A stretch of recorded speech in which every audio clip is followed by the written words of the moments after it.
What's up, y'all? Good Monday. Good to see y'all. Listen, y'all. If y'all don't know, this is TFG Tonight, and I'm your host, Mr. Haynes. And this is the best morning show that you can watch at night. Y'all listen, that's Devin, that's Lee, and that's Kenny. I'm trying to be nice. Black said we got two Americans. Say to my brother Black, man, I think you could be a preacher. I ain't never heard somebody that use a curse word and then read a scripture right after. So let me state for the record, I am a misogynist. You know, Pull out your card, Doc. He's and I'm a chauvinist as well. Anybody who knows me knows that. That's right. Now I can go back to minding my own business. Either that boy is Benjamin Button or somebody lying. And listen, and that boy may be mentally 12, but he's 34. You bad boy, you don't do it again. I'll let Black articulate a little bit better than that. Nope. Okay. Never mind. It's good for the soul. It's like medicine, right? Yeah, for real. That's all I gotta say. I wish I had one of them applause buttons to, like that.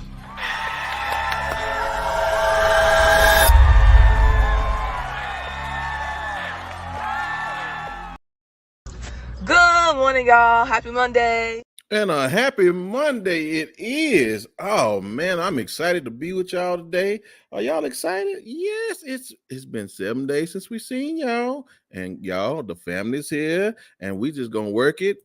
Black is still got his raid, and Kenny won't be drinking tonight. And she just I didn't say that. I didn't say I wouldn't be. I wouldn't say I would have as many. That's what I said. Look at her. Ooh, what's going on, girl? You all right? Lady D. Yeah, Lady D. Yes. Everybody, good Monday to everybody. Miss Carol, I know you spoke, and I don't know where it went, but hey, to you. I appreciate you. Yes, ma'am. You went away, so I was gonna speak. All right, listen, y'all. It was an interesting weekend this weekend, and I'm sorry. Before we get started, please, if we say anything that you all like to hear, feel free to always look down at the bottom scrolling and send a little folded money. We appreciate it. I love a little laundry money change to spend on that. So, all right, I got to get started. I know. Listen, I've heard y'all don't want to hear about this, but listen, we got 9 days, and we will be on day before the election. So, I ain't gonna be to spend all day with it, but hopefully we'll know something really soon. But I don't know if y'all got a chance to see old Donald in New York. That was a mess. That dude had 30 people go up before him. 30. And he meant to go on at a certain time, but he was 2 hours delayed because of 30 people.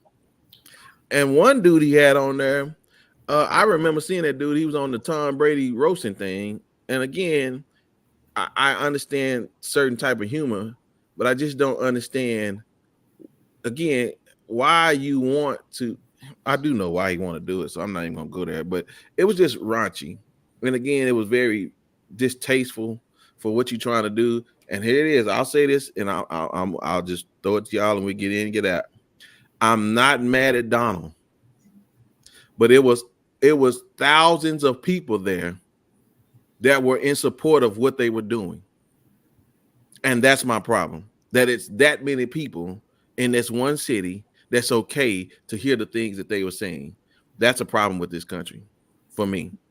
Like literally, it's not that one man. It's the fact that just one man has that many followers that feel the same way that he does.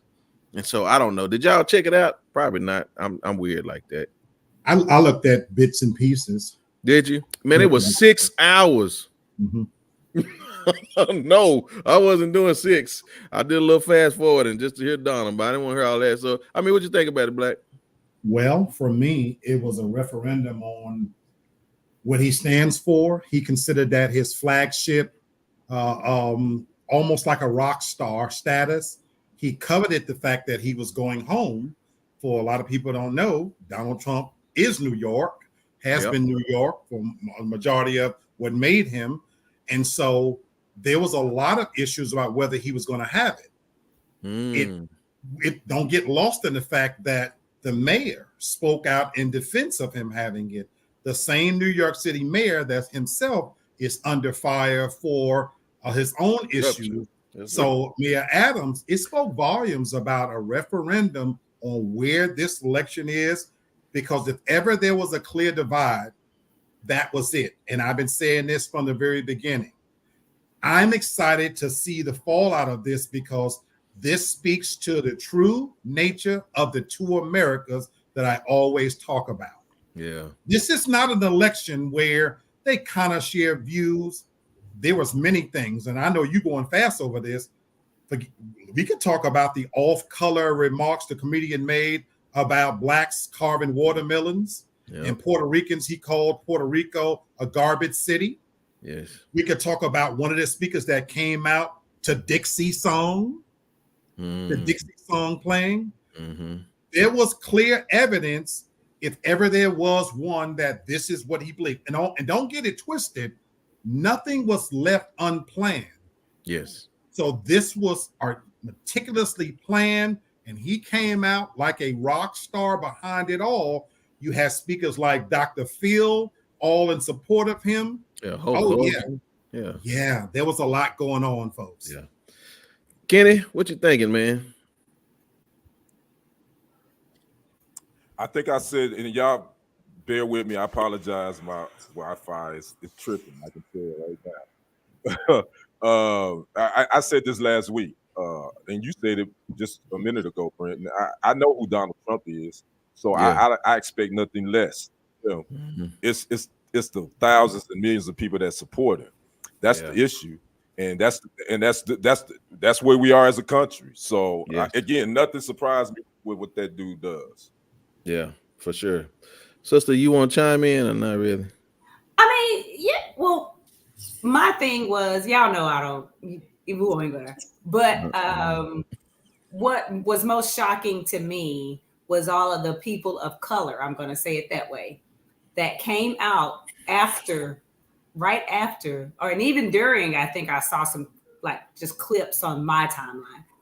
Where they were defending his behavior and defending the comedian, saying it's just jokes, and that's where I get that's what's the most surprising to me. Like, even if you're a Black Republican, I know a lot of Black Republicans, and it's usually for financial reasons more than anything else. You know what I'm saying? But you will never hear them outwardly supporting this behavior. Like, they were. It's a girl I know that used to drive her grandma around in Mexico. I remember she told me I used to work with her at 12, raised in Mexico, and is on Facebook. Why? Because I go through Facebook to get to this link, and she had her little sticker on, said I voted early voting for Trump. And I'm thinking, wow. Yeah. They were sitting here insulting your grandma that raised you when your parents weren't there for you. And you are out, even if you voted Republican, you think I'd tell somebody? I'd go up there in some shades and a hat with my face cut. You know what I'm saying? Like, that's what's shocking to me, I'll be honest. Yeah. I would really love to have a conversation one day about the World Wrestling Federation and just how this thing really kind of plays into it. Donald Trump is using this country as a wrestling ring. And he's Vince McMahon. That's all this is, y'all. Absolutely. This is Vince McMahon. And go on. You're right. Yeah. Hey, you know what's interesting? I just ran across a photo online today that I think it's Nick Bosa that played for the 49ers. I don't know if y'all saw where he photobombed his interview and he had the Make America Great Again hat. But yet people was damn near losing their mind when Colin Kaepernick was kneeling. Yep. You feel me? You see the hypocrisy of this country. Yes, sir. So I just think that's interesting. DJ, what's up, man? Nah, man. Hey, what up, DJ? What's happening? And again, that's the truth, man. You gotta know. You gotta, as a good comedian, you gotta know what is and what ain't. You were funny with Tom Brady, but you ain't funny with Trump, bro. Because this we talking about people's lives here, dude. Yeah, you know this is serious business. It wasn't funny to me because I think comedy is subjective. I'll be honest with you. Like, true. Some people may have found that funny. I just feel like he didn't appropriately read the room and realize where he was. That's what I was going to You say. sure? Right. The time and place. No. The time and place for it. I just don't think it was like if he told that at the Improv with his crowd, whatever that is. To me, that's one thing because they may think that's funny. You know what I'm saying? But I just thought the time and I just think he didn't read the room. That's all. It was mean I spirited. totally agree with Lady D. I agree with Lady D. He didn't read the room. And I'm agreeing, Yeah, but in a different way. Mhm. He read the room exactly. What other place could he have said and get that? away with that? I know what you're saying, and I agree with you, Uh-huh. but Right. he knew that this is acceptable because that same off-color joke would get you barred from doing the Grammys or the Emmys or the Oscars. Right, because But of the here, order. the Right. fallout, Kevin Hart lost the greatest opportunity to host the Oscars because of jokes that he made 10 years ago. About gay people. That's right. So Yeah, to that's the true. point, I agree with you. Yeah. Humor is subjective, but it's amazing how we always make allowances when it's the other American. And you know what? And I'm sorry if this is taking too long because y'all know I don't like talking about funky ass Trump. We're 15 minutes in. But anyway, You good? someone asked me, why do you hate Trump? And I said, first of all, I don't hate Trump. I don't hate, that's a lie. There are very few people I can say are on my hate list. Like I can count it on one hand. He's not one of them because I also realized that if he won the election, it's not the end of the world for me. You know what I'm saying? I don't want him to. I will never vote for him, but I'm not moving. You know what I'm saying? I'm not going to Sweden if he wins. Me neither. But my problem with Trump, when someone like seriously asked me the question why I despise him so much, it's not that things that he says, is what he doesn't say that gets me. Like to me, he should say, I don't stand for this behavior. I don't believe in this behavior. I believe in uniting all the people. It's the United States. I was in New York recently. It was at the Statue of Liberty and looking at what it stands for and all the different countries coming together and being welcome here, blah, blah, blah. And the fool is from New York and he allows people to talk the way that they talk on his platform. That's my main issue with Trump, other than I just despise him. It's what he doesn't say. It actually bothers me more than what he does say and what he does do. Yeah. Again, y'all, he's only, again, it's the puppet that's speaking on behalf of the people. That's the problem. That he's speaking on, again, if you don't have a crowd, then you don't have an audience. But these people want to come hear this man say these things. So again, these people are saying, yes, tell them what I don't want to say out loud. Yeah, that's an issue for me, man. Like that's valid. That's a valid point.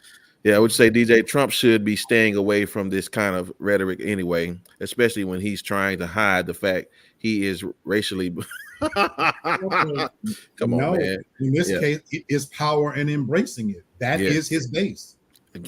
Okay. Right. I ain't doing it today, but y'all got to go see that Mr. McMahon documentary. Again, it's so eerily. It's just too similar for me. Trump is standing in a ring and he's looking at a crowd of people. But there's no wrestling. There just ain't no wrestling. But anyway, all right. We'll talk a little bit more about this next week because then we'll have less than 24 hours before stuff start jumping off, and so we'll see what's up.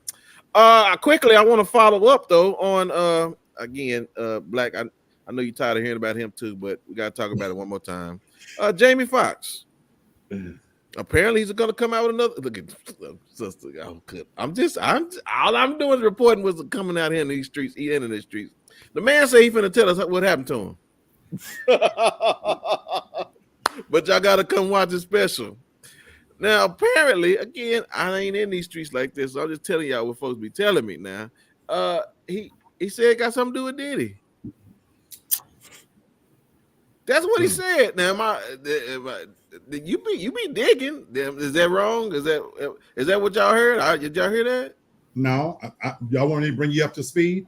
Okay, come on. Yes, sir. What's up? And so, Lady D, you said something a moment ago, that I agree with you 1,000%. You said it's what he don't say. You're talking about Trump, and when asked about why you despise, I translate that same feeling for people who stand in wake of what he say and defend it as well. And Jamie Foxx is, in this instance, he's capitalizing on somebody else's pain. Jamie Foxx lost me as a fan a while ago. Really? Outside of the fact that I think he take a little dick, first of all. Allegedly.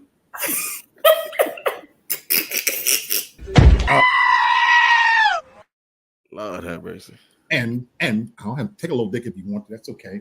But I'm just allegedly. The take a little dick part about it is the hiding it. Just be upfront with it. But outside of that fact, and again, you seem to have an aversion to black women. I'm not a fan of his, to be honest with you. But even when this whole thing happened, so bring you up to speed real quick. Okay. He's using this as a Cat Williams moment. Right. He's allowed it to build because he has a Netflix special. Right. When to me it's disgusting that Diddy is rotting in jail and you're living off this moment because it's drawing crowd. But just today, he kind of came out and said, "Oh, it was just a joke." But it's also leading to this conversation right here that now people are tuning in to see, did he mean it as a joke? Is it real? You're messing with somebody's life. We only get one reputation. Right. You know what I'm saying? And for me, that's disgusting. But it's not just him. And that's where this Diddy situation angers me. This is not a defense of Diddy. But I just despise the fact that so many people are sitting in judgment of him. And again, whether he's the diddler or what else, this, that, but don't capitalize off the man pain. There by the grace of God go thee. And so my thing is, Jamie Foxx, your coffers ain't clean. Your skeletons is the same way. So my thing is, I despise him, but I'm not going to boycott him, nothing like that. I just don't F with him. So wait, you said that him capitalizing on somebody, that's the American way. Everybody capitalize off of somebody else's pain. But this is what I'm going to talk about in my part, but there has to be a line. Okay. For me. There has to be a code where you draw a line. Okay. We just said that comedy is subjective. You know what I'm saying? But you had an opportunity to me a man is fighting for his life. And there's a moment where you can say, well, wait a minute now. This is getting serious. I didn't say that. There has to be a line that you draw. Funny is, and that's fine. And, Chris Rock made a shitload of money out of being slapped. His brother too torn on it off of that. But there has to be a line for me. Okay, so sister, you think there will be any validity to this story? No, and I hate it because I remember hearing back in the day that Jamie used to have wild parties himself. And if you was in the back room with him, popping on the handstand, you can't now come out here and be making like jokes about him when I was probably co-rubbing baby oil on each other. He gets his. I ain't saying he was taking the D. That's not what I'm saying. What I'm saying is he was out there probably making it rain baby oil himself. You know what I'm saying? He could probably sponsor Johnson's his damn self. And I'm still pissed off at him because he played like he was sick and then he gonna pop out with a movie talking about he done cloned himself. And so I ain't got no respect for him. Y'all better not watch that shit. Okay. What up, Craig? What up, CT? Oh, yikes. Boy. Okay. Yikes. Carol said Jamie and the nude basketball. Allegedly. I mean, come on, Ken, hit us with it. But what? I'm just saying. This is out of my. This ain't the sport you be talking about. This ain't the sport I be talking about. Yeah, I leave that to Miss David and Lee. They be living in this. I don't know, but I will say this about comedians. What I've always heard from comedians, they said there's always a little bit of truth in comedy because their comedy comes from pain and it comes from truth. So even though Jamie says that he was joking, probably was a little bit of truth in that joke. I will be watching. I'm just saying. I don't know. Now I will say one thing for sure. Right, to me, allegedly, yes. I will say one thing for sure. Now I don't care because it is what it is. But he's funny to me. But we're gonna find out because again, if you is lying now, listen. From my understanding, Diddy will get rid of you. And he still got a couple dollars. Diddy got his hands full right now, and what they're doing to him is a travesty. It's a new story that then came out. I'm sure Lady D saw it. 10-year-old boy. Well, that too, but no, this is another one. Allegedly that that Diddy paid for some ladies to have sex with his boys. Oh, that's just allegedly. Boosie stinking ass did that. My brothers took me to a prostitute at the age of 12. Thank you. Diddy people. To the no. Allegedly. I need Diddy people to come out with that video of Jamie Foxx dressed like Wanda, rubbing baby oil on people at the party, and people hopping on the handstand. I'm gonna need somebody to come out with that. Somebody got it somewhere. Oh, you know what? I tried to introduce my son to that snatch at an early age. He went the other way. Shit. You know what? This show has already yes. left. Yes. I'm sure Lee has plenty of that raid in his nostrils. Oh Lord. And he is high as a kite. No. I'm sober. I'm thinking coffee. Wow, that's hilarious. No, you got a little bit of that little. You ain't got no drink in there? Nope. What? All right. Well, that is just caffeine today. All right. That still get you up in the morning. So okay. Okay, well, listen, y'all. I don't know, but yes, the Netflix. And again, Netflix be doing the thing. You got Jamie, then you got Mike Tyson finna fight. I'm just like, Netflix on it. Yeah, and they're gonna be showing some NFL games on Christmas. They got two NFL games on Christmas. By raising them damn prices, and now you can't share. Yeah, that's it. Yeah. Right. Wow. Right. And listen, I just want to know, Lee, is you coming in when they start doing those porn subscriptions? No, when I gotta show my ID. No. Okay. I'm stockpiling my own little collection before it go away. Yes, sir. Yes, sir. All right. Yes, sir. Okay. Well, all right, sir. Well, listen, it's that time because we got a lot to talk about, and I want to get him in real quick. But I think I did good this week. We're gonna talk about that here in just a second. And, yes, sir. We're gonna talk about that, but right now we got a Monday night game going on between the Steelers and Giants, and the Giants giving the Steelers everything they can handle right now. It's 9-6, and then we got my brother from another mother, Lee Black, his home state, New York Yankees. Game 3 is going on right now. Oh yeah, is Ohtani playing? Oshani, whatever. Yeah, Ohtani is playing. The Dodgers are up 3-0 in the bottom of the third right now. Boys gonna get swept. They had to give you. Yeah. Wow. Well, if they lose this one, then it's probably a wrap. I don't see them winning 4 in a row. No, after that. 4 in a row. But we're gonna talk about how about them Cowboys, because I really didn't have anything to talk about. But it's always something to talk about with the Cowboys. Well, if you watched last night, the Cowboys took another L, the 4th in a row to the Niners since 2020, 30-24.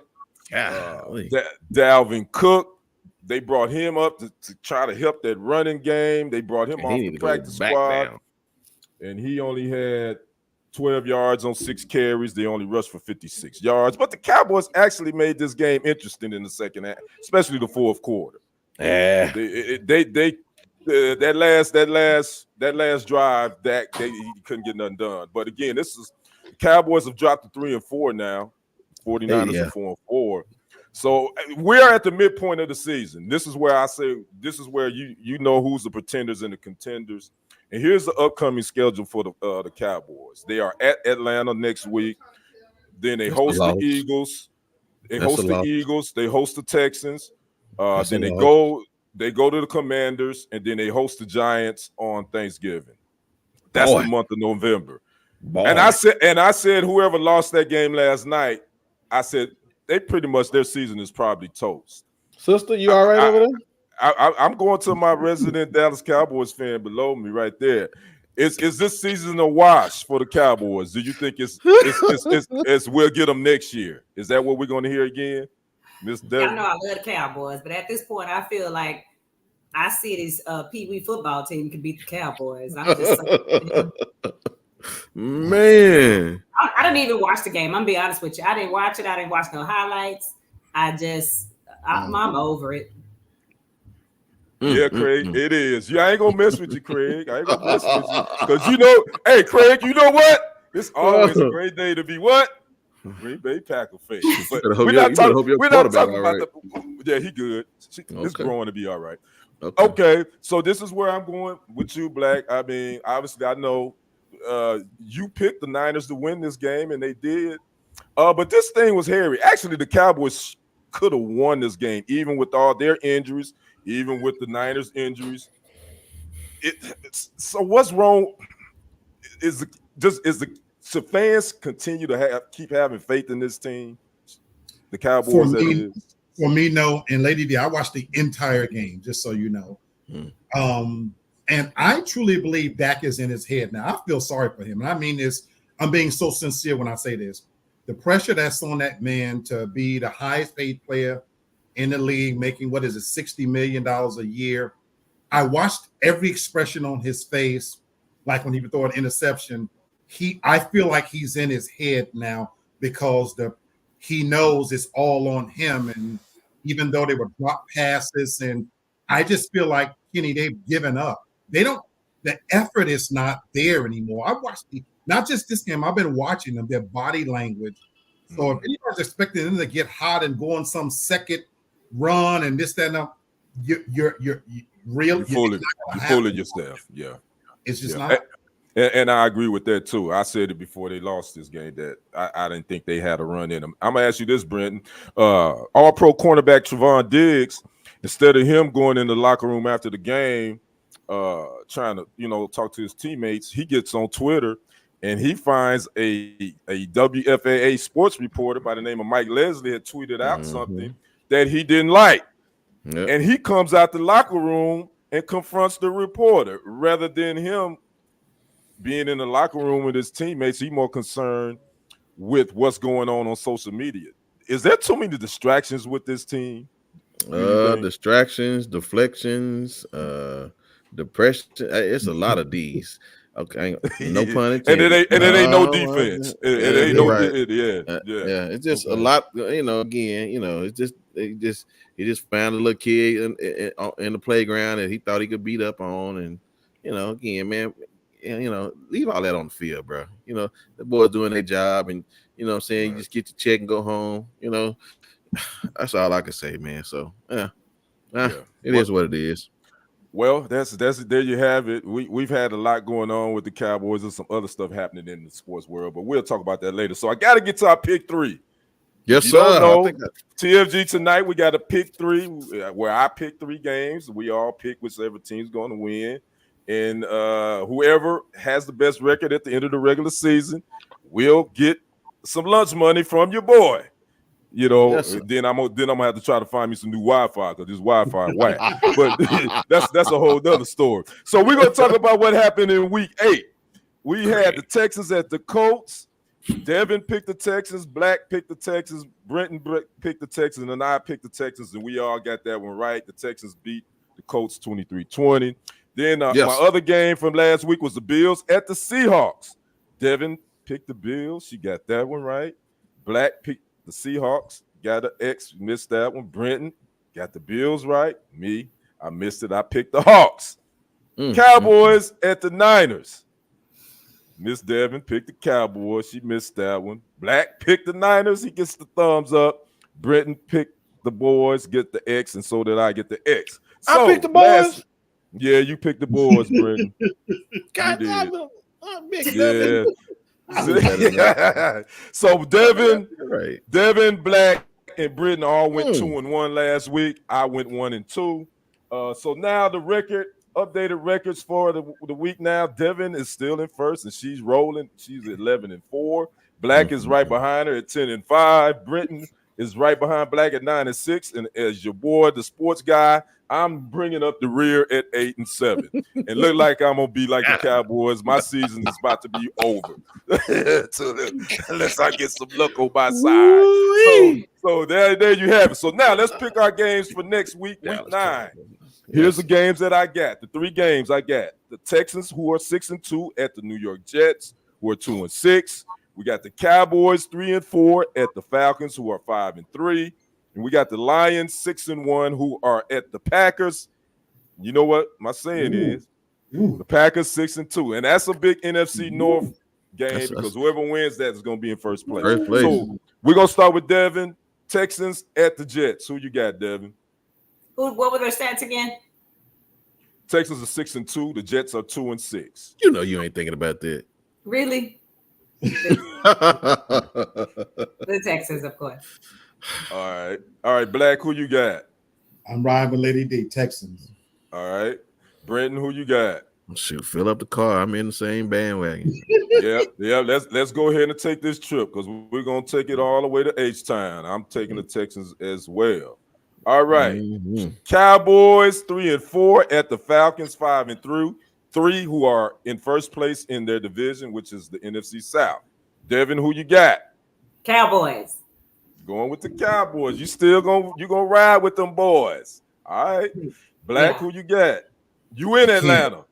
I can't. I gotta go with Atlanta on this one. You going with the Falcons. You in the ATL. All right. Brenton, who you got? Yeah, we're gonna catch Devin on this one. Yeah. We're gonna catch you on this one, honey. Yeah. Listen, I saw that defense last night, and you know how they give the little they show the players coming up and what their rankings are. The Dallas Cowboys had the 2 worst defensive tackles on the field. One of them was 119 of 119. The other was 92 of 119. Okay. I'm taking the Falcons. Come on, man. You taking the Falcons? All right. You know what? I'm going to ride with Miss Devin. I'm going to go with the Cowboys. I think they're going to go in the ATL, and I think they're going to win that. You're going to definitely be at least 8-8 with that one then. All right. Big NFC North showdown for first place. Lions 6-1 at Lambeau Field. My Packers, who are 6-2. Devin, who you got? Packers. Oh, you gonna roll with your boy. All right. What you got? Who you got, Black? Brother, I'm going with the Lions. Yeah, I already knew you were. You ain't surprised me. No, it wasn't an easy pick. It really wasn't. All right. Brenton, who you got? Devin, you done dropped the ball today. Yeah, I'm going with the Lions. We coming for it. We coming for it now. Come on, we know who you going with. Yes, sir. Somehow that didn't surprise me. Well, y'all know who I'm rolling with, and I'm taking my fandom out of this. I just think I think we're gonna get them in home, so I'm rolling with my pack. Let's go. That's what there you have it. You got it. That's what scares me. They playing in Lambeau Field, but there you have it. So anyway, that's our TFG tonight. Pick 3 next week. Y'all come back. Make sure y'all check us out. We're gonna be doing this to the end of the regular season. So, yes, all right, sir. Chris, back to you. Thank you, sir. Thank you. Now listen, I ain't got too much on this one because I had to. So I'm gonna have to ask, the lady with the drink. I don't know what this is all about, but apparently marriage is considered sex working now. Because I know Kenny really wanted to talk about this, and so I got to support my brother. So, sister, can you I know you ain't digging in nobody's business yet, but what was this talking about? Well, there was a podcaster who made the comment that being married is the same as being a sex worker because there's an exchange where there's an expectation of you having sex with your spouse in exchange for them doing certain things for you as a wife. And I wanted to know what y'all thought about that. Is your wife a hired hoe? Oh, or maybe I shouldn't put it like that. Is your wife? I think I'm the only one married. Is your wife a high-end escort? That would be a great title for a book, Devin. Is your wife a hired hoe? I think that'd be a great title for a book. To be honest with you. Interesting. Well, Kenny, you wanted to go first. This is very interesting because I think in marriage, sometimes a lot of men do go into marriage thinking that when it comes to sex, that they're supposed to get it whenever they want to because that's my wife. She's supposed to give it to me. That's just part of the deal. That's what we said. But it don't work like that. But then I also can see how some feel like it is some sort of a transactional exchange. I could see that if you provide for me, if you taking care of the bills, yeah, I'll give you some. But it's on conditions. If you ain't providing like I want you to provide, then nah. player, I ain't, even if we married, I ain't got to give it to you when you want it. I know that's right, girl. So I better not call me that. I know that. He gonna get some hot grits on him, girl. He gonna get some hot grits like Al Green. But anyway, because Kenny's nice. I'm glad he answered first because I knew he was gonna be nice. That's just Kenny. But let me say, I do know of a lot of men who have literally left their spouses and tried to claim it was due to not being fulfilled sexually. And for some men, they claim they got their side piece because of what she will do for him sexually. And I know women who have left a man because they were broke asses. So bring Black, how does it not fit in that? Oh no, I wish I would go behind him. No, ma'am. No, I'm not about to do that. You crazy? No, sir. No, I'm not about to go behind him. No. I have seen that type of relationship before, and it's weird. Number one, because again, that's not what that was. But again, we're talking about people's morals and again their upbringing. So a lot of that plays a part into it. And again, because again, if it's a transaction, that means every time I pay for something, I'm supposed to get what I pay for. And that don't always happen. You know what I'm saying? So again, that's just the reality, right? Because sometimes y'all don't feel like it. And right. So again, no, and again, there are some people, well, I'm finna get into my other conversation, but we're getting that. But yeah, I don't agree with that because I think that's that young lady's personal experience, if I'm being honest, because and again, I'll be honest. I know we're talking about marriage, but even when you wasn't, I never paid for that. That I don't pay for that. I didn't pay for that. But we actually do. I didn't. Okay, you did. You okay, Black, because Brittany ain't gonna tell the truth either. That's why I know he really did, but he don't really believe he did. A YouTuber, her name's Erica De Niro, and she says men take on a wife to be their mattress, maid, and mule. There are expectations that come with being a wife. Black, do you agree with that? No, I don't agree with that necessarily, which is the reason why I've never remarried.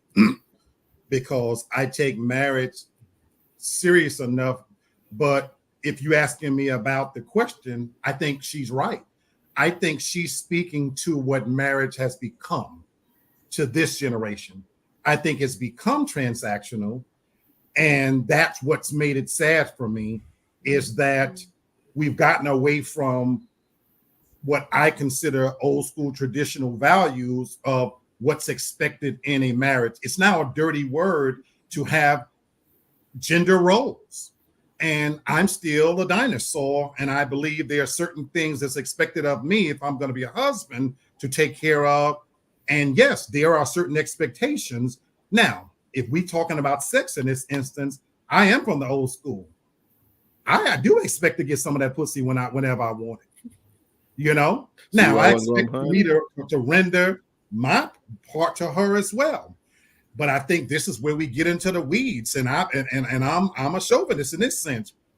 I hate that we've crossed over to the play like what's between a woman's legs is more valuable between my legs. There's a golden stick down here that's just as valuable as well. And I'm all for transactional. I've had to evolve over the time. I don't mind paying for a little pussy. You know, I pay for it outright, and then you're gonna pay for it inadvertently too. Whether you giving them something like that, right. you can in other ways. You know, so my thing is, I think it's become transactional. And so from where she's sitting making those comments, that's what we have. We have a generation of women saying, well, I'm not going to cook. I'm not going to clean. Oh, I expect for your money to be my money and my money to be my money. And so my thing is become something different. And so that's why I don't marry. Why buy the cow when you get the milk for free? But I'm okay with the sex working part of it. You bring your musty ass in here. I know what I'm going to give you. A little bit of drink, a little bit of atmosphere, a stick down your throat and some hot chicken. Get the hell up out of here. You know? Now, we're going to make that deal before you come here. You know? I ain't taking you out to no $200 in a restaurant, but, you know, I give you halfway a meal, a little bit of dick and some good drink, and get your musty ass up. That's why I wasn't going behind that. Crazy. All right. So y'all know I like to be honest. I like to be honest. I think there was a time back in the day where women could be that in relationships, especially when the man was the primary breadwinner and the woman was to stay home, take care of the kids, and run his bath water and rub his back at the end of the day. But at the time, men also didn't want their women or their wife to be treated like a hired hoe, because there's a lot of things that they would do to a hired hoe that they would never do to their wife. They literally go to the hired hoes for that. But for a lot of women, they may still do that today. I personally do not. My education and my income don't allow me to be nobody's hired hoe. And if you act like I owe you some sex, you're going to go without for a long goddamn time. And my rule is, if you want to cheat, that's fine. I do not cheat, but I am a cheater backer. So don't play with me like that. Don't play with me like that. But at the same time, it feels good as a woman to feel like your husband's high-end escort, to be able to be, especially with my husband, because we are so mismatched as far as our looks. And I'm sure when we go on vacation, people probably wonder or think that or whatever. But as far as me being that person in my household, I wish the hell I would. Do I have sex sometimes when I don't feel like it? Of course, because I know how y'all are. Y'all get attitudes. If y'all are not fulfilled, y'all act like 7-year-old kids that throw tantrums, and y'all swear to God she don't love you no more. She hates your mama.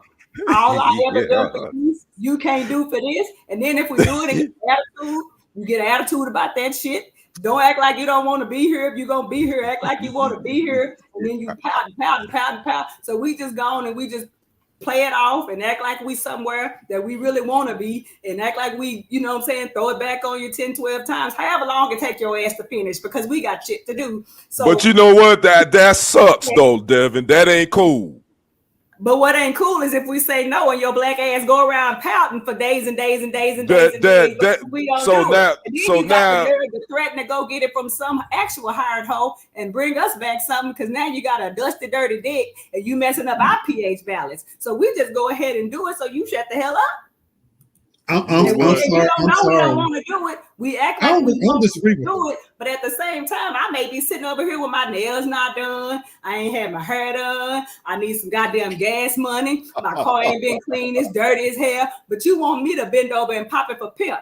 I don't think so. But we do it sometimes because we are your wife, and we just want you to shut the hell up.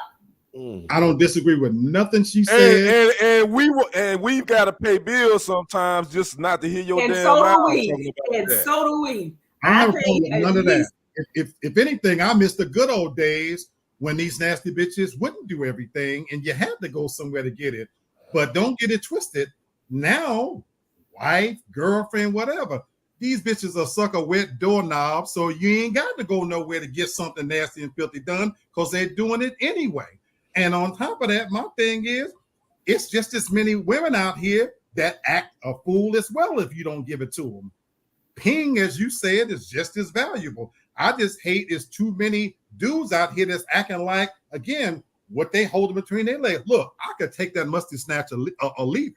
You know, them women ain't been to the same shelf or the same site that I've been to, because they got some shit that they sell that'll outdo you in any kind of way, shape, or form in the shortest amount of time. And see, that's the problem, right? See, you know, half these bitches don't even wash. They smell like one thing, then another. Them drawers can walk across the room. I'm gonna need you to stay away from that side of town, Black, because the women I know, we smell good and we take care of our coochies. My coochies stay right. I have certain soaps that are made to keep my pH right.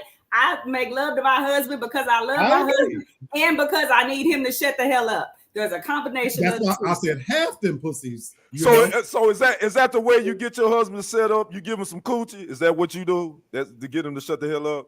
Well, sometimes he gets it regularly enough where he don't have to throw a fit, but sometimes he travels for work or whatever, and I'm tired because I work and I don't feel like it. So he may have to wait till a certain day of the week or whatever. But in between that time, I'm gonna have to.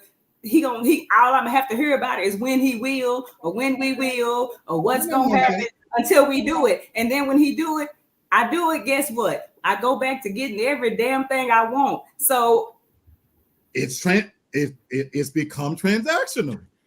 That's exactly. It its is core, transactional. it's become At transactional. its core, it is. It really is. This is a test. This is only a test. This has been a test. Thank you. Wait a Moving minute, on. Britton. I need to respond to Mr. Craig. Craig said it is not transactional because women can say no to sex, but men can't say no to paying the bills. Yes, you can. And we'll sit our ass right there in the dark lighting candles, telling each other bedtime stories and shit. You need them lights just as much as I do. And guess what? The women of today, if you don't pay the light bill, I got it. I don't need you to pay my damn lights. You can go sit outside and light a candle and get some warmth and let it and blow on and warm your hands up. Don't nobody give a damn today about you not paying the bills because we can pay Yeah. ourselves. See, and the other half will lay on a mattress with no curtains up to the wall, with roaches. Let's stop going to that side of town. I ain't gonna keep telling you this. We're going I over ain't there talking to about Lowe's. watching bitches that church's chicken. Those are the ones that give me trouble. I'm talking about the working bitches. Them who had me at the clinic was the ones that halfway look decent. Them bad bitches. All right, so we finished the show today, and we've moved on to the final thoughts. Thank you so much for joining us. I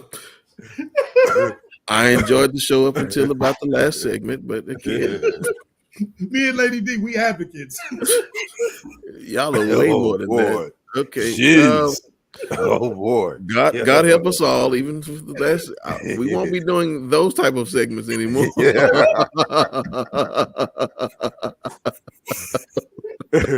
So no more special requests, Brother Brenton. Because you know that was my special request. No, you do that on sports media. Y'all talking about that. Take that mess over there. Yeah, take that mess over there. Instead of that was a whole moment. Yeah, man. Okay. Okay. So yeah. Right on God help us time. all. God help us Yes, all. please. Thank you. Right. I appreciate y'all staying around though. Nobody left. But, yeah, okay. Politics and I was gonna say something, but I don't need to say nothing else. Y'all know I said it. I said it somewhere underneath everybody else's comments. So anyway, but listen, politics in the pulpit. Jimmy Swaggart, son. Y'all remember Jimmy Swaggart? Yes, sir. Speaking of them folk, so maybe his wife was again. No, I'm not going. No, I'm not going to start back and get y'all started again. But anyway, he was crying. So he got a son, and his son is in the pulpit, and he begins to talk to the people about how the black church this and the black church that, and all this, that, and the third, and then Freddie Haynes responds, about how and then the Church of God in Christ responds, just mind your business. And again, I know where we are today, and so I'm not here to beat the dead horse about what is and what ain't. I just want to know, why do we think it is appropriate to bring up politics in the pulpit? And don't get me wrong, I am not ignorant. I understand where the black church comes from. That's how they were able to speak their piece concerning things. I do know that, yes, the black church was about, a part of the black church was about civil rights and was about, having justice given to black people. So I get all of that. But why now? What are we doing now? Kenny, why is it that we are bringing politics into the pulpit? What is that? What are we doing that for? Because of power and money. I mean, if you get a political machine behind you as a prosperity pastor, then you can kind of get anything you want when you're looking at it from a monetary perspective. Wait a minute. What did DJ say? No. He made a respectable, honest comment. That's all he did. I am going to get through this segment. But politics, and I know they say that you're supposed to separate church and state, and we know that has not been going on for years. But the thing is, during the civil rights movement, like you said, we don't have to walk down that history moment. Right. A lot of our ministers, a lot of the political leaders were ministers, so they had to dive into politics to get some legislation and some things that we needed for our people. Fast forward to today now, it ain't about getting something for the people. These preachers are trying to get that political clout and get that machine behind them. so they can get some money. So that's now what you're seeing now, in my opinion, is the mix of politics and pulpit. So. Black, they were supposed to be separating church and state. Listen, we can separate sex from working better than we can separate church from state now. Yeah. So, what is it? What are we doing? This is not what that platform is for. And yet, for me, this is the fulfillment of Scripture. The bastardization of religion has been going on for thousands of years. It's what killed Christ. And so, the famous encounter where Jesus whipped the Pharisees and Sadducees out of the temple because they were defiling his father's house. It's been going on for thousands of years. And here we are up to modern day, what religion has done in prostituting itself with politics is, for me, the fulfillment of Scripture. Now, again, I'm going my own interpretation, so everybody read the Bible they own.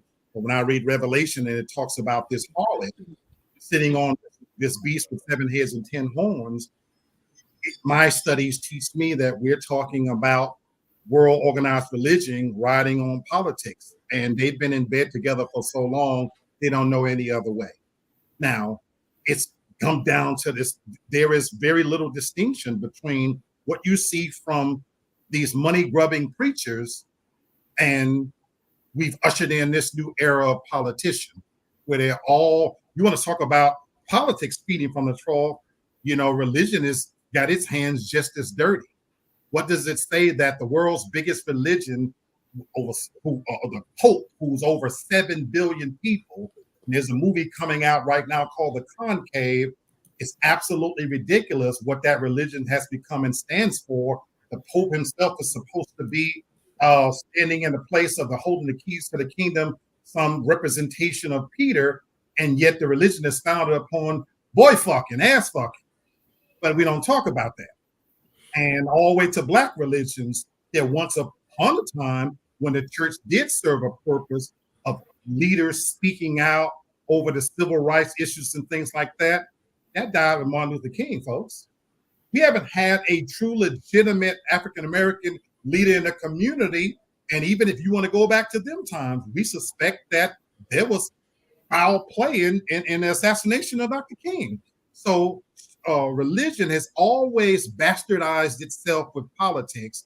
It's just now we live in an area of social media where it's on full display. What used to be behind closed curtains is out in full display now, and it stinks high up to heaven. Sister, I will never put on cleats and football pads to get on a basketball court. So why in the world are we trying to, y'all can't even teach the Bible right, let alone trying to figure out whose politics is right. So again, it's just another point of division in a church or in a place where people say that they don't want no division inside the building, but they'll sure have it outside the building. So again, what are you thinking?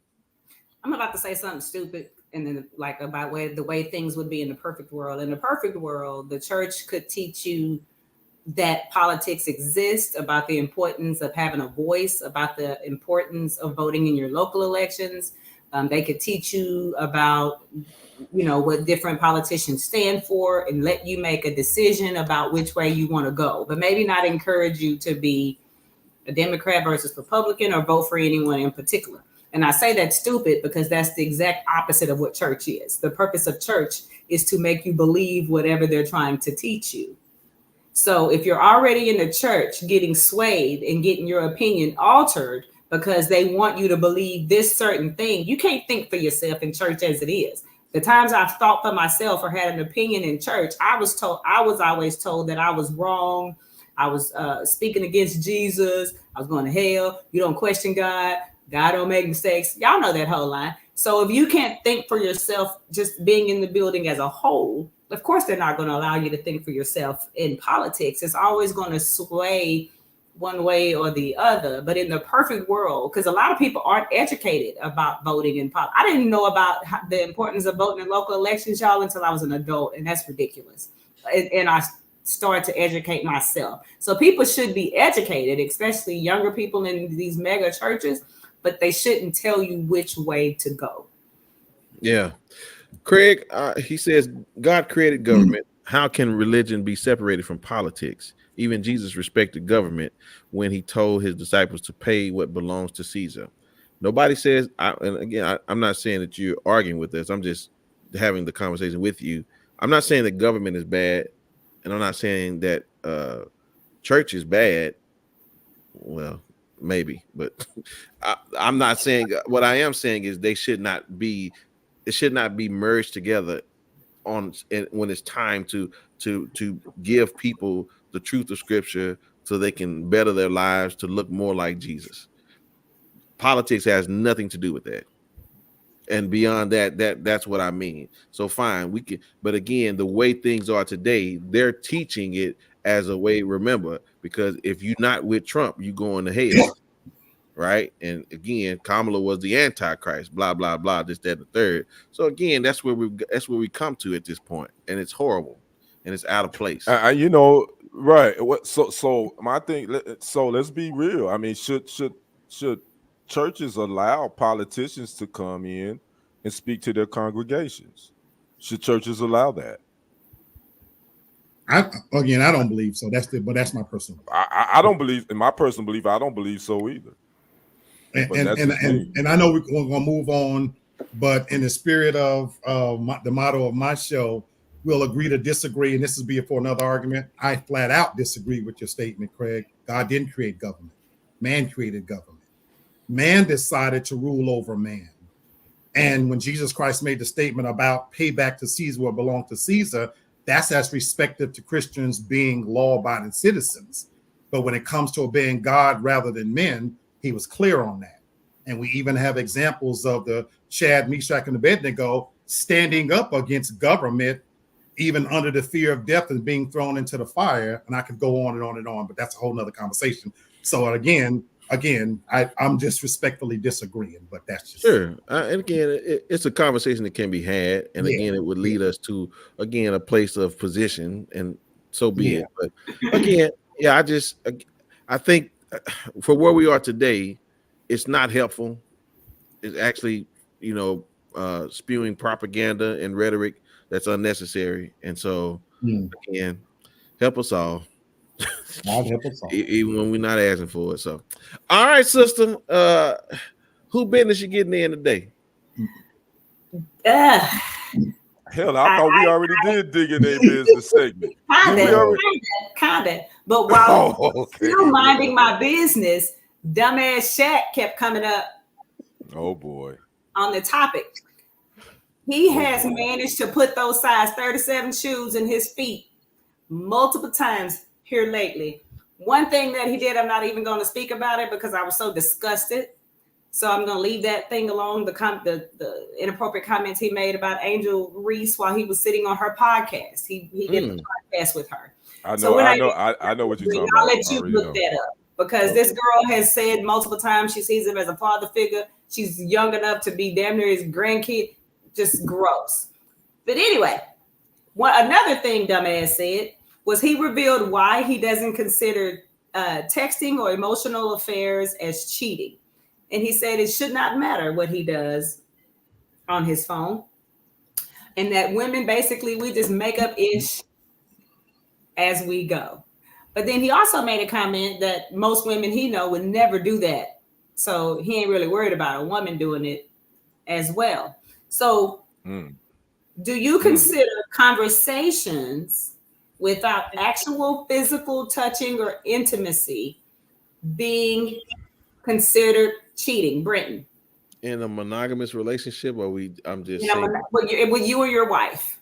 Oh, of course, yeah, that's cheating.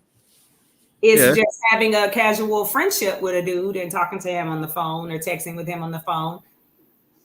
You would have to have known him before you met me, and even still, again, we have to drift apart, right, at some point, because even with my male friends, like those people I've known since I was, younger than a teenager, we don't even talk like that anymore because we're busy. We got families. So again, I don't see the need for you talking to somebody that you've been knowing. Again, I've been married almost 20 years, and I know when my phone rings now, it's either my wife or my kids. You know what I'm saying? So like I'm not my phone doesn't.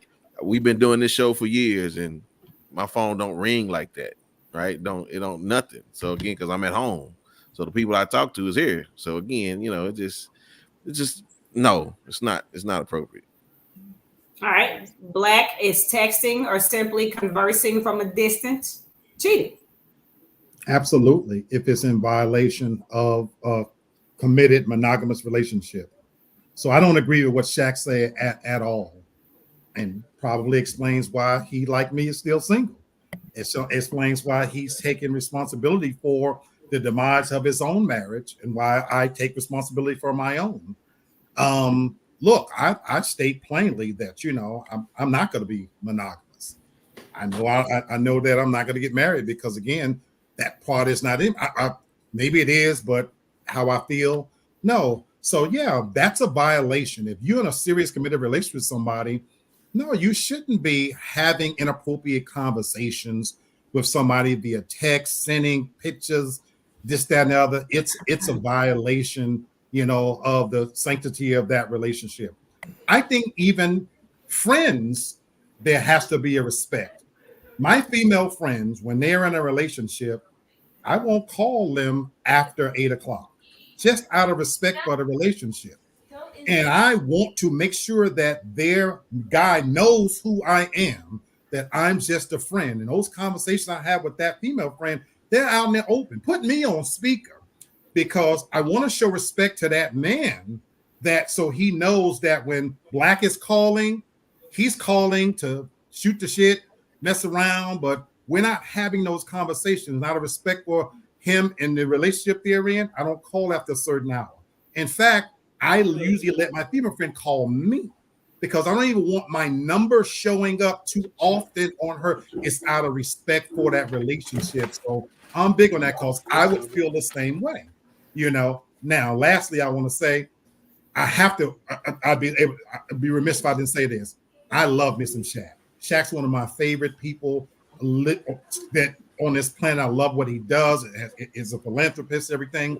I personally did not have an issue with the comments he made about her booty shorts. I took it in jest, but this was a situation where it shows you how men and women can hear the same thing and view it differently. And the reason why I just wanted to bring this up, I experienced this very thing on my platform a few weeks ago. And it led to the demise of a friendship that for me, when I heard his comments, even on her platform, I took it in jest. I thought he was making a point that you could sell a shitload of pictures because I didn't think he was being creepy or this, that. He's been an advocate for her. But how some took it, oh my God, he's old enough to be a father, this, that, and other. On my own live platform, we spent 2 hours laughing and joking, saying the most ridiculous things. And one comment went left and a friendship died. And so the power of social media and how things can be perceived from between male and female, it taught me a lesson. This is a powerful medium of how people see things. And I had to take stock of even, what we put out there, so I had to say that. I'm sorry. Kenny, can you have these platonic relationships via text and just phone calls with the opposite sex when you're in a relationship? And what the way Shaq put it, it don't even really matter what you say. You can talk about busting it wide open. It don't matter because it's a text message. I mean, do you agree with that? I totally disagree. I'm with Black. I disagree with that. If you're in a monogamous relationship, anything like that you're sending, that you can't, if you wouldn't share that with your significant other, then it's cheating. I guarantee you, those messages that you send that's like that, you ain't sharing it with your significant other. And I would say this about the emotional cheating, the emotional texting, or whatever. I would say this: once a woman get to that point where they're doing those type text messaging with another man, they've checked out. and it's just going to be a few minutes later before their body's going to follow. Men can do that because they really trying to hit. That's really why they doing it. It ain't about nothing else. But when a woman gets pushed to that point where they're texting like that with a individual, they emotionally invested, and she pretty much is like then checked out. So yeah, it's all cheating and it's all disrespect, in my opinion. I agree. I actually agree. And just the comments that Shaq made after the fact, saying he also understands this is probably why he's not in a relationship and he knows his woman would. Oh, it is. To me, means that he knows it's wrong, but he's trying to place a double standard on it. Like it's different. I can do it. But if you do it, you out of line. It's what I heard. It's like almost a man gonna do what a man gonna do. You just gonna have to deal with it, which is why he get these dumbass 20-year-olds that are broke and can't think for themselves because they don't have enough common sense to know, or they don't have the self-esteem or the self-worth to know that they deserve to be treated better than that. I've gone off just from messages on Facebook or Instagram or little things like that, because I know how tiny little nothing messages can turn into, and I'm gonna tell my husband's business because this hoe is gone now with her ugly ass. She messaged him something about, she was friends with him before me, so she was already a friend, but she made a comment because he travels a lot for business that next time you're in Arizona, let me know so maybe we can meet for lunch or whatever. And I know women know women, and I could smell the hoe through the Facebook, right? And so my comment was, no heifer, we will not be meeting you for lunch. And I appreciate it if you're not asking that again. Tell that old dusty ass, old ass skeleton looking of a husband of yours to go have lunch. He erased my comment because he thought it was inappropriate and he don't do drama and he saw it as harmless, which I think is a lie. Y'all know better. Y'all like the attention from the women. She getting loud, oh. There's nothing innocent. She's gone now. But when you mean she's gone, did you have her rubbed out? You had her rubbed out or something? No, she got blocked. Okay. I said as long as they were still friends, I'm be in that whole inbox regularly. So she had to she had to go away, because my whole thing is, if that's how we play, because if you think dudes don't be in my inbox and wanting to be friends with me on Facebook, you done lost your mind. And as soon as anybody say anything to me, it's a bigger problem. So I don't care that you a dude and y'all claim women don't come on to y'all that often and y'all need y'all ego stroked. That is not my problem. Buy one of them portable vaginas and stroke it that way. But anyway, he knows that's inappropriate. Things can go left really quickly when you start that texting and talking and emotional conversing. So I just feel like it's inappropriate. If you wouldn't do it in front of me and share your phone with me, then you know it's something that should not be happening. I don't even have a problem with men and women being friends as long as I know it's a true friendship. But when women say we have intuition, men, we truly do mean that. We can smell a hoe from a mile away. I agree. Man or woman, we can smell you from a mile away. So now about this. Let me say this too, Devin. I think Shaq can say this now because he has money and power. I guarantee you, Shaq wouldn't say this when he was at LSU because he ain't had no money, no power, and when nobody checking for him. You know, and there are women that will put up with it. So absolutely, it was women that put up with it because he got money. Lady, they agree with you 1,000%. Every word you say. Now, I just quickly for the peanut gallery. You seem like you were elevating your voice a little louder. Is he around or something? You trying to? He might be. He's somewhere watching the game. This was like you let it be. No. This was in the beginning when we were still like dating, but agreed to date exclusively. Right. She was like brand new. But I feel like when you get into brand new relationships, it's important to establish boundaries. I agree. Like right in the beginning, like the day of. So that's how that happened. But Lady D, you was letting it be known with your voice tone, like, yo, hey player, hey, I remember. You remember? And I remember I had to check her and get up out of there. And All right. We know how she go. This what she's called a backer, cheetah backer. Soda cracker, cheetah backer. Yeah. All right, we already know, and he know that's why he in there watching the game. And why ain't nobody came by? I bet that drink done filled up. That cup done filled up again. I bet you. I bet you spilled some wine. I bet you it is. Get over, put Here that you cup go. up. Huh? Here Yeah, you go, there you baby. go. That's I got it. you, baby. All right. Listen, we dealt with the fellas last week. I'm dealing with the sisters this week. And I just have a few questions for us. And again, sister, that must be some good drink because you showed in it today. You is in it today. You hear She me? definitely is. She So in I'm it good. for I'm real. glad she's good and talkative because again, and don't get me wrong, I believe our relationship with Devin is strong. So I'm not coming up with no questions to like be harmful or belittle anybody. We just talking.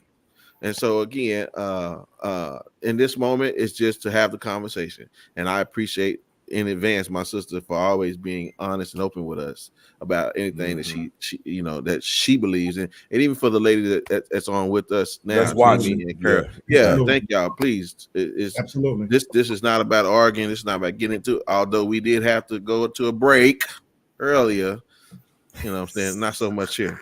So I'm gonna put these two on the leash. You two, y'all on the leash. Okay. So we're gonna keep it to a minimum. All right. So listen, good women. I have a question. What is a difficult woman, gentlemen? If I say what is a difficult woman, there are a lot of times that men say we don't like difficult women, and they normally label Black women as being difficult. But I wanted to ask, what is a difficult woman, in your opinion, gentlemen? For me, I think it's subjective, to be honest with you. It's subjective because it is. Everybody got a different taste. Ironically, what I might consider a difficult woman, somebody else could. That's exactly what they're looking for. Okay. You know, so to you, what's difficult for you? Just two things. What would you consider a difficult woman? I guess simply put, is somebody, for me personally, is going against the grain of where I'm trying to go. Okay. You know, okay. In any relationship I'm going to be in, I'm not going to be in it if we're not paddling in the same direction. Okay. Okay. Kenny, what would be considered a difficult woman for you? Again, Black, he said it correctly. It's subjective, but for me, two things: a woman that listens to respond and not understand. That's a difficult woman for me. And number two is a woman that just don't get me. Okay. And when I say that, you may not like some of the parts of me, but you're like, yo, this is who he is, and hey, I'm not trying to change him. Okay. Those two things right there. Right. So a lot of times men have equated women who are that can speak, and you know they're combative, and they always have a comeback and an argument. They would consider that difficult. I don't consider that to be difficult. I just think you just need to learn to be more, or get you a woman that don't have a lot of intellect. You know, and Black can point you in the direction. And I damn so don't want a woman with no intellect, because that shit would drive me crazy. Yeah. To be clear, that's the kind of woman if I'm knocking down. Any wife, any girlfriend, I can't be with no dumb chick. Yeah, no, I'm with you, sister. So, in your perspective, again, we're talking about good women, and a lot of times we mislabel what a difficult woman is. What, in your opinion, would be considered a difficult woman? I literally can't answer that because it truly depends on the man. I've had men tell me that I was extremely difficult, and I've had men tell me that I was the perfect partner and the perfect spouse, and girlfriend, or whatever it is that I am at that moment. Right. So it's so hard for me. But I can say that the ones who called me difficult is because they felt that I wasn't flexible in a lot of my ways. Yeah, and that's a great point. Even with, like Carol said, the men gave a good answer, and what Devin is saying, this is what I want to say. Yeah, players, y'all got to be careful what y'all want.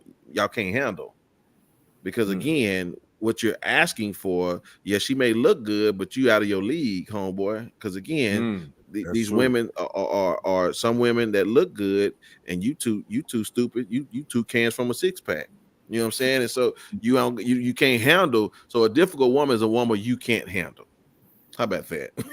So again, if you want that, you got to be able to handle that, and whatever that come with that, right? So that's the reality when it's all said and done. So if you think that you got that game and that you can handle it, because again, this is just conversation. and I've heard Devin say this a time too before, they don't want to be in charge. And again, that's not all women, and I get that. But again, we're just having conversation. So if she feels as though you can't handle her, well, of course she's gonna make things difficult for you because you pulling her somewhere she don't want to go. So again, that's a whole nother conversation because I don't like a woman to say that I can't handle her. I'm not trying to handle you. I want you to be who you are. Well, feel me? To that point, I don't like that. When a woman tell me that, I'm like, I'm not trying to handle you. You be your woman. And a lot of women who make those statements, though, Ken, or the women that I know, I won't speak for all women, they're kind of toxic. Right. That's what I know.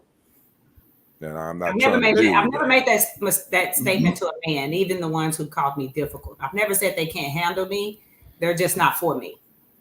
Okay, Curl says, I've always been told I was too opinionated, but if I can't express myself, there's no need for me to be in that relationship. Okay, and see, thank you. Thank you for that marries the point I'm trying to make. So Kenny said he don't want to hear a woman tell him that. Well, what Curl is saying is if she can't be herself around you, that means you can't handle who she is. And so so maybe that's what I'm saying versus what what Devin is trying to explain. So yes, to your point, yes, if a woman is telling you that means that she probably does have motives and agendas and, trying to give you a hard time. But if a woman can't be herself around you, that means you can't handle her. Y'all just not compatible. That's it. Yeah, right. Fantastic. Yeah. Okay. Good. All right. I got one more. Here it is. How should a man handle a woman that has been in an abusive relationship? How should a man handle a woman? Again, I'm not saying a woman is good or bad for being in an abusive relationship. That's not what I'm saying. But I am asking again yes, ma'am. I was going to use myself as an example. I'm telling y'all all my business. I've had some traumas in my past. We family. Mm-hmm. Come on. And in my current relationship, I had to teach my husband what triggered me. Mm-hmm. So what he saw as innocent and just being himself, to him wasn't a big deal. Mm-hmm. But what triggered me is I can't do a lot of yelling. I can't do any kind of confrontation. I need a very peaceful environment, and I just can't do it. So you deal with a woman that's been in an abusive relationship by hearing her and letting you know if she says to you, because a lot of men, they get offended by things. If they say to you, this makes me feel uncomfortable. When you do this makes me feel uncomfortable. And if that whatever you're doing is just who you are, then you just may not be compatible. Because if I'm telling you, don't raise your voice when you speak to me or when you don't agree with me, I'm going to walk away from you. But don't do that. I will stab you. I will go to jail if you keep messing with me, because I will go into that. I need to defend myself. Mm-hmm.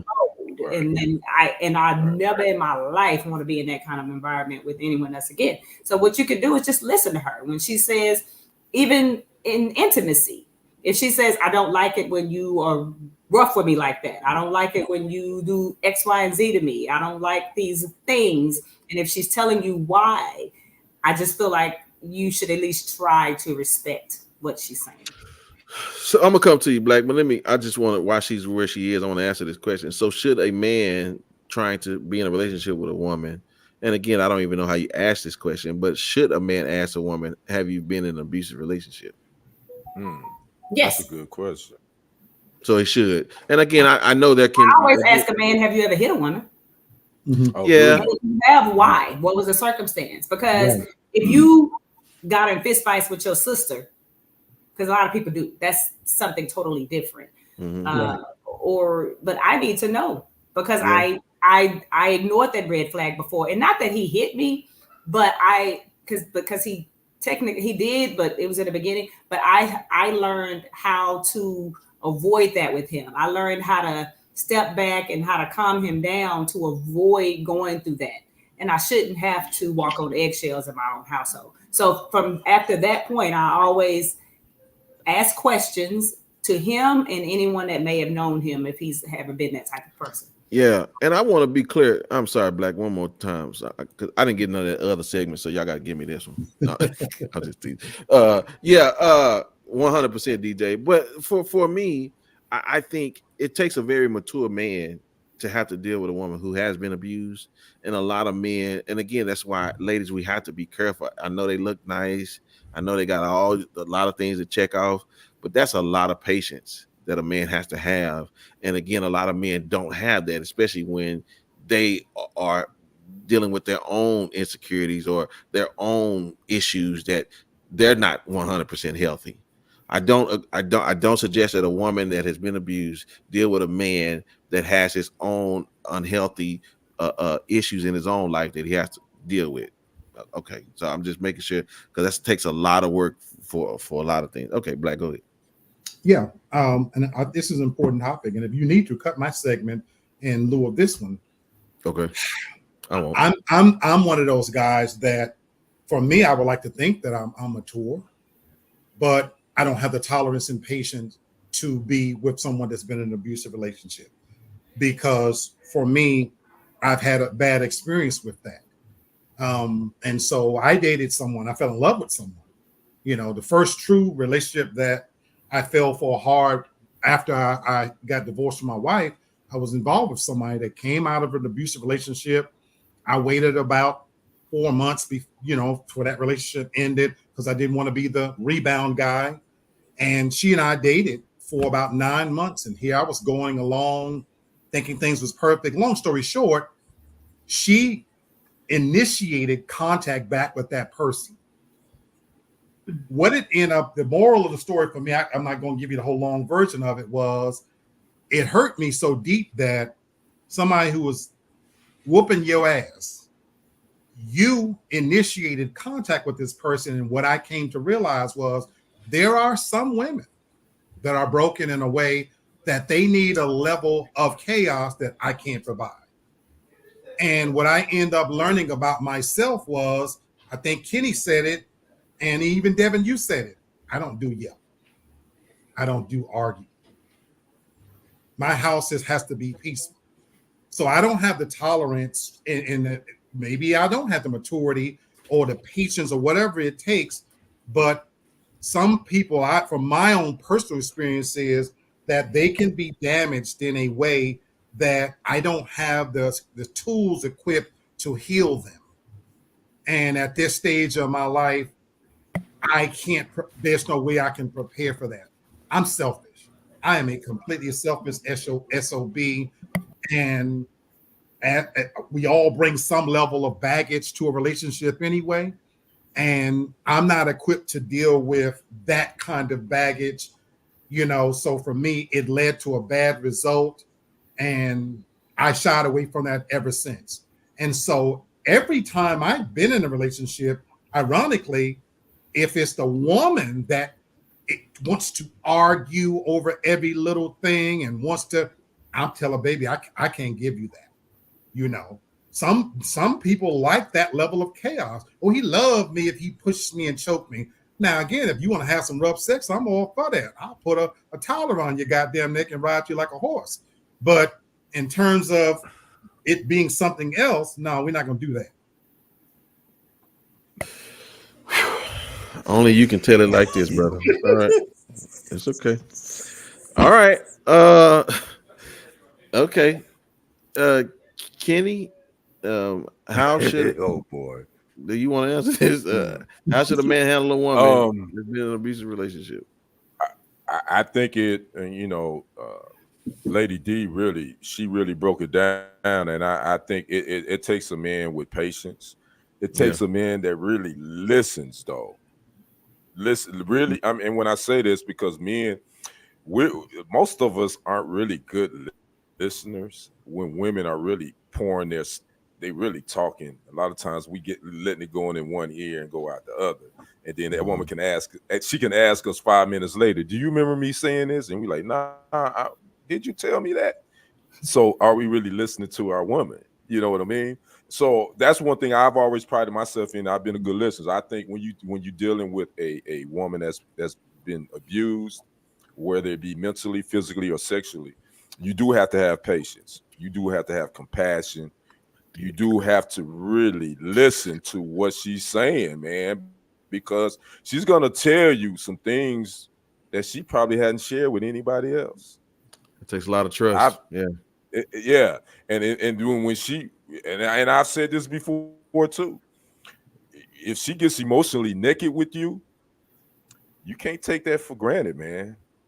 Yeah. You know what's crazy? You I can be really have that to listener as a friend, not as a lover. Right, and that's important. That's the crazy part. Every female, I got many female friends that's been in or still currently in relationships. I'm a phenomenal listener and friend, but as a lover, I'm not equipped to deal with that. But as a friend, I have several female friends. Johnny Gill and Keith Sweat have a song called "Knew It All Along," one of my favorite songs, and a line in the songs it talks about how I didn't want to come between our friendship, but I knew it all along. And so I'm very cautious as a friend to give the right advice, to sometimes shut up and just listen and let them pour their heart out. But I can be that as a male friend. Okay. Okay, I got one more, and then I'm gonna move on out of here. What do men really think about a woman who is more educated and or has more money than a man? Yes. Oh, you asking me? You asking me? I'm saying I'm just telling. I have one more question. So, sister, okay. I'll start with you, and then because I don't want you to influence the men's. I mean, I don't want the men to influence your thoughts. So, what do you say about what you think we're gonna say? I just don't think it works well with most men. Okay. Everyone that I've dated will say that, but the ones who say that expect for me to be a breadwinner, but they still want to be head of the household, and you got me effed up. It just don't work like that. And that's or they expect me to go 70-30 with them, with me paying most of the bills. And if I want a bitch, I'll go find one. So you still have to come correct with what we're doing. Like, let's say I make a lot more than you. If you can still afford to pay 50-50, I expect you to pay 50-50. And after the end of our paychecks, if I still got $200 to spend and you got 49 cents, I'll buy the next dinner, bruh. But I'm not supporting you. So I always found that it worked best if he's better off than me. But at the same time, if there came a day where he one day didn't have it after we started out that way, I also think it would be fine there, because we've already established a relationship and we've already established a trust, because I really like to do for my partner. I do a lot for my partner, actually. Yeah. Okay. Let me see what DJ said. He said, we don't care. I'm still gonna act as if I'm the breadwinner. That's how my circle works. But we all do well. Most men don't care what a woman makes. Now that's true. And again, we're talking about different demographics of men. And again, I want one of y'all to answer this question. I'm sorry for cutting you off. I remember with my ex-husband, when we would go certain places, I would slip him money before we went somewhere so that he could pay, so that it wouldn't look like I was carrying the relationship, when I could easily just whip out my debit card or a credit card or whatever. So some of them do care. That's why I'm saying. But I'm gonna tell you, okay, and see, Kenny. Okay, Black. We don't get there. So listen, I'm gonna tell you we got time. We got time. I just be near the wino in the morning. We got time. Okay. Well, let me say at the time. Yeah. I am. But let me tell you this, Devin, because I'm gonna be honest with you.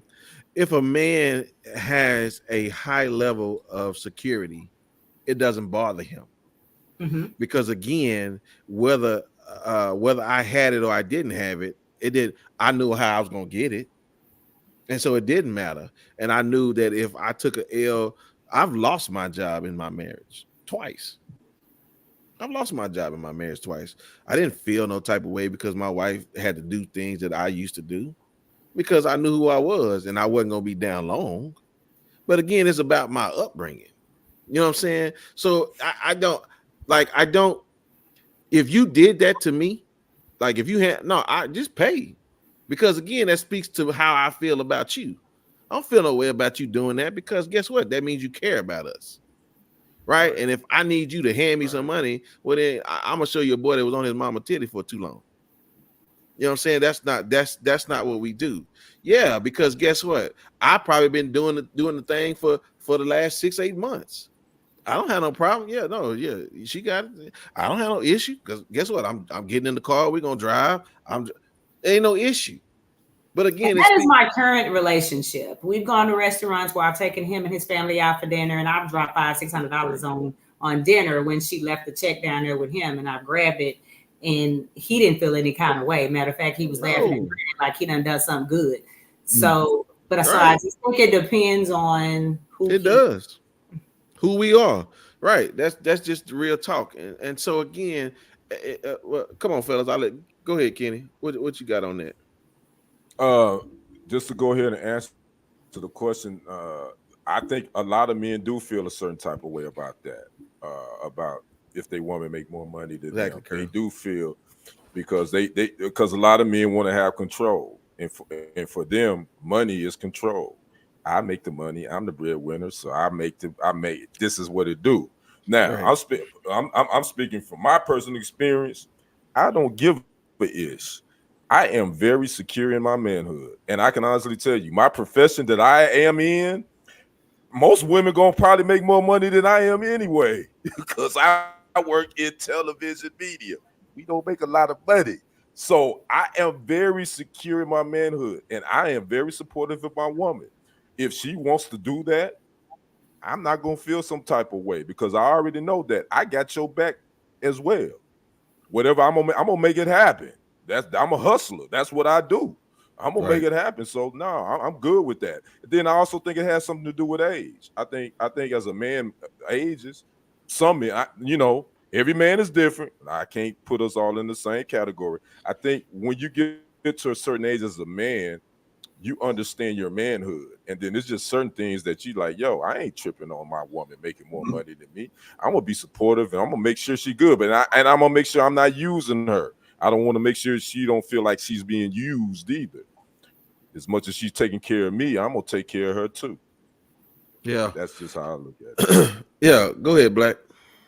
Brother Kenny nailed a lot of it for me. I think a lot of it's generational. Good point, Craig. But it speaks to what Cece says to addressing Devin. That's the difference where you're at now and where you were in a partnership and a healthy relationship.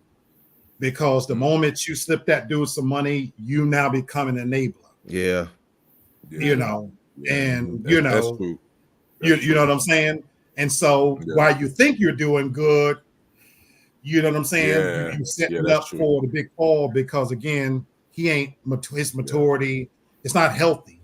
But where you're at now, your husband, that's my wife. You know what I'm saying? He in a true partnership, and it's love. It's coming from a place of love. But you wouldn't even do it if you didn't have respect and love for him to be able to pick that check up, knowing that he got you in every other kind of way too, and it's vice versa. Having said that, now, I'm like Kenny, my personal experience is that I do agree with you, Lady D, that a lot of this newer generation, we talked about at the beginning, how sex is transactional. And so if that is the case, I think it does matter for these new relationships about money and finances and things like that. But Kenny's right. I think when you get to a certain age and maybe how you're raised, that doesn't matter about what you make. In fact, outside of my first wife, and I married her when I was 21 and she was 19, every other serious relationship I've ever been in, the woman's made more money than me. That's always been healthy for me. If anything, I'm pushing you to be the best you can be. Please go far as you can go. Baby, you should go back to school. You could do this, that, the other. Mm-hmm. But at the same time, when in those serious relationships, I'm trying to cipher off of her. Anybody who knows how I run my house, what makes it work is you don't have to buy a glass with me. I'm not that typical dude that when you open the refrigerator, it's only water in there. I got everything I need. I'm completely self-sufficient. So if you're not going to be an asset to that, we probably ain't going to be a good match anyway. Now, the education part, I work in education. There's a difference between education and intelligence. Those are two separate things. Right. No. Black women are some of the most educated women on the face of this planet. And I work every day with Black women pursuing their doctorate degrees. You know, on a ratio of men to women, I might get a man every 50 women. I might get a Black man that's looking for his doctorate degree. Most of the men that I deal with, they're Asian, Indian, African, but African American. Black women are the most educated people on the planet. But education is one thing, and intelligence is a whole nother thing. These same educated sisters that I love, I want to cuss these bitches out and grab them by the scrap of their neck because sometimes they can't do the simplest things, and it just angers me. And I only bring that up to say, a mature man, he don't care about your education. Baby, get that degree. You know what I'm saying? But if there's true respect in a partnership, he's not threatened by that at all. Yeah. Yeah. So, and you know, and it's when it's all said and done, we got to stop playing house and, you know, do the right thing for what we're doing. And again, there's a lot of caveats and, you know, working parts to this thing, but you just got to know your people. You know what I'm saying? If your partner's not rooting for you, then they're rooting against you. And it don't matter who making more money, because at that point, y'all not in the thing together. So again, y'all got to be on the same page. Whew, man, that was great. Yeah. All right. Final thoughts time, y'all. Great again, thank y'all so much for again rocking with us, and thank y'all for always interjecting. Y'all make the show amazing, and I enjoy going back and watching it. And thank you all for participating, Miss Carol, DJ, Craig, Demi. Y'all appreciate y'all for being on, and absolutely. All the others, you know, y'all dipping in and out. But sister, final thoughts time, ma'am. Please, by all means, give me your final thoughts. All righty. I want to go back to being with a woman who has been abused very quickly. Right. I think there's certain levels of the woman that you can be in a relationship with. For those women who are still overbearing, they're going through your phone, they act a certain way when you're out of their sight, and those women aren't quite healed yet. Those women who aren't healed truly just aren't ready for a relationship. I'm going to be honest with you. They need to kind of work on themselves for a little while. I won't say that I'm necessarily healed, but I am self-aware, and I'm older and I'm wiser. And so I get where I'm coming from. So for a woman who's been healed or who's been through it and lived and she's okay now, we simply just want to feel safe. That's all. It don't take a lot of work. We just want to feel safe physically. We want to feel safe emotionally. We want to feel like we can trust you even when our back is turned. That is all. We just need to feel like we can be in a place of peace, and that you are simply our soft place to fall. And we don't have to worry about what's going to happen, even in your anger, even in your anxiety, even when you're in your emotions.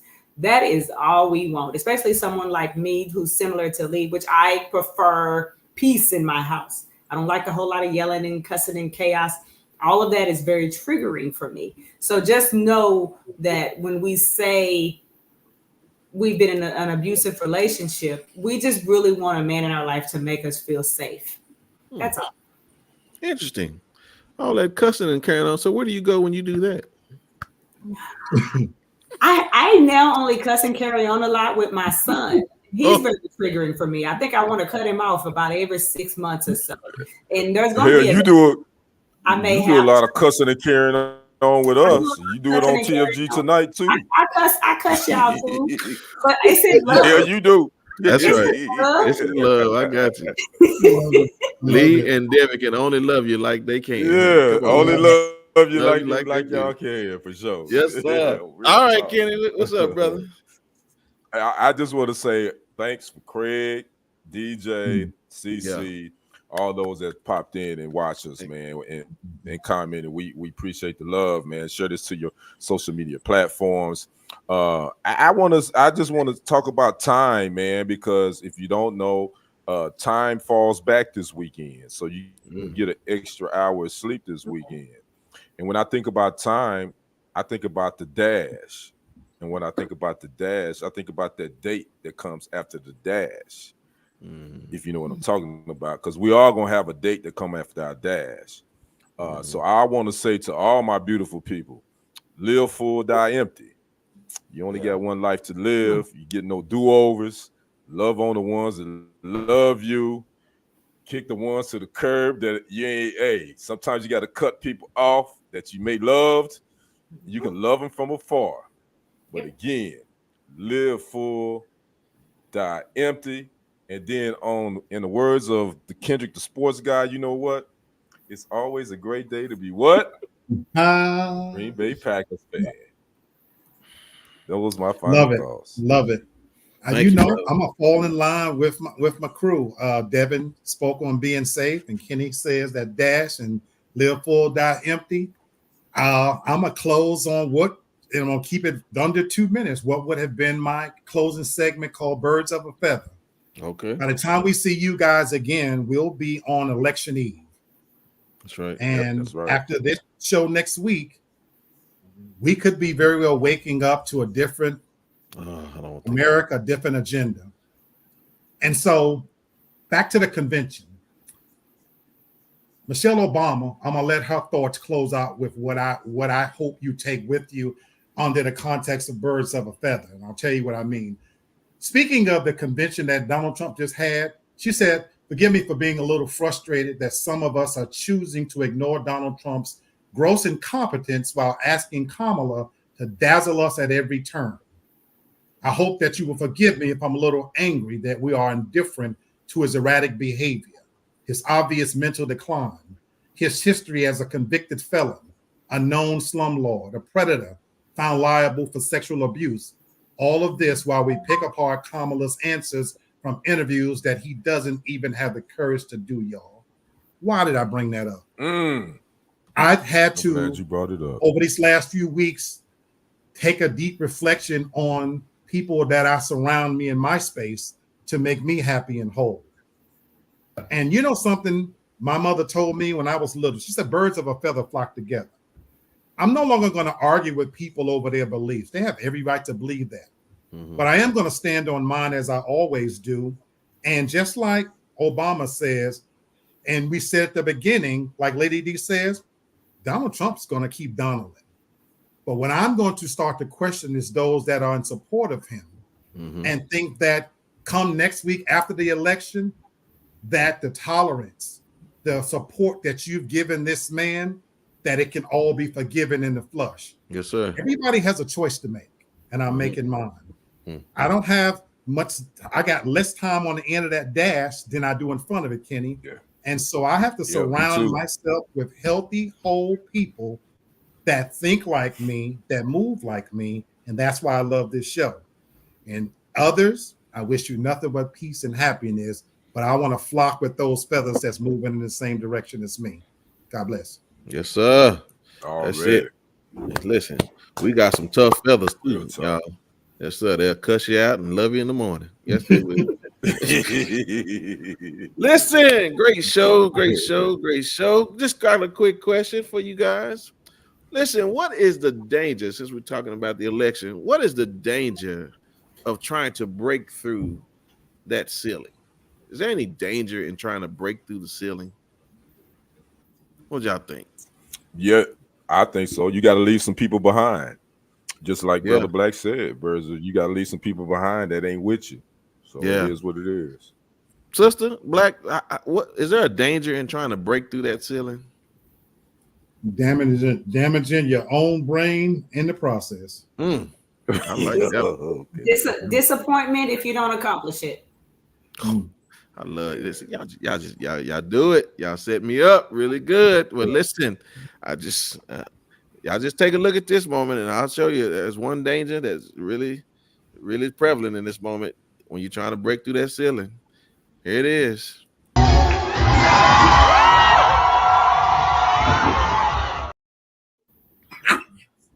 Disappointment, baby. I said you was gonna leave some people behind. I did say that, didn't I? On your behind. You gonna fall on your behind. Listen. just keeping in with the theme of this show today. I'll just tell you one thing that's very dangerous when trying to break through that ceiling. And I'm gonna get out of here. Just make sure it's a good woman doing it instead of a fool like her. I know that's right. Well, that ain't no good woman, right? Yeah. So again, y'all be careful out there picking these women because they may go up there and grab on something they ain't got no business. They're gonna tear your whole house down. So right. That's right. Oh, yes, sir. ooh. Yes, sir. That's a whole nother topic for a whole nother show. That's a proverb right there. Don't be with that's a cantankerous woman. All right, anyway. Y'all listen, we gonna see y'all in 7 days. That's Kenny, that's Black, and that's Devin. And we will see y'all on Monday. Peace. Peace. Peace.